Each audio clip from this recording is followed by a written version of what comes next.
You want to make sure that wherever your position is, that you make that clear. You can't guarantee that they're going to support you. Just like it's not always all of our entities are supporting one another. I mean, it'd be great if we could make that happen, but that's just government. That's just the way it is. And so it's important for us as a Chamber of Commerce to go down there and represent all the entities and give all of them the opportunities to say, you know, no, we don't like that, and yes, we do. And I think that's the reason that we had the 3 that joined us down there to say, you know, we're here to look out for what's best for the school or the city or the county, and therefore that's what we did when we were there. And obviously you're there because you're looking out for the interests of the business community here in Sulphur Springs. What are some of the things that you see as positives in the legislature this year for the business community? Well, don't get me lying, because, you know, there's so many bills out there that have an impact. You know, the county and the city are... there's obviously, we all know the bill that they're talking about, and my feeling about that as far as the chamber is concerned, and I've told every entity this, is that I'm going to support what's in the best interest of the businesses of Hopkins County. If it's going to have a tremendous impact on them, then we won't be in favor of it. If it's not going to have a horrible impact on them and might benefit them, then the chamber is going to be behind that. But most of that research has not been done yet in order for us to really take a stance on what we believe is best for the businesses. But that's what it's all about as far as we're concerned right here, is, you know, what's going to benefit the members of the chamber and businesses here in Hopkins County.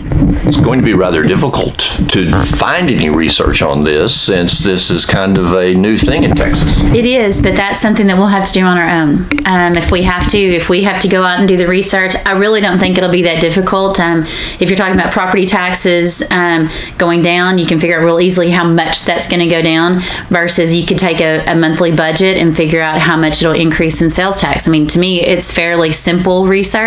It just needs to be done. And so that's exactly what we will look to do. However, the bill is such that they're trying to get it passed so that the people can vote on whether they want this or not. So what I'm hoping is that everybody will realize we need to figure out, because I won't even say what I personally think, but I just think the research needs to be done. You know, yes, it's great, the idea of us getting money from everybody to help pay for our jail. I love that idea. It's great. What kind of impact is it going to have on the local residents as well? So all I want to know is, how's it going to affect property? Is it going to be better, or is it going to be worse for our businesses? That's all that matters as far as we're concerned. And we don't know that yet. So we're neutral ground. I'm just waiting to see, one, if the bill passes, and if it does pass, then we need to step forward and do that research. And that'll probably be something the chamber will actively pursue, just to see what's best for our community. And our businesses, the EDC, I'm sure, is going to be very involved in this process as well, to see what kind of impact it has on a much larger scale when you're talking about millions and millions of dollars worth of equipment that they may be purchasing and things of that nature. So those numbers we'll just have to put together and see, and whichever way is going to be best for our businesses, that's what we're going to focus on.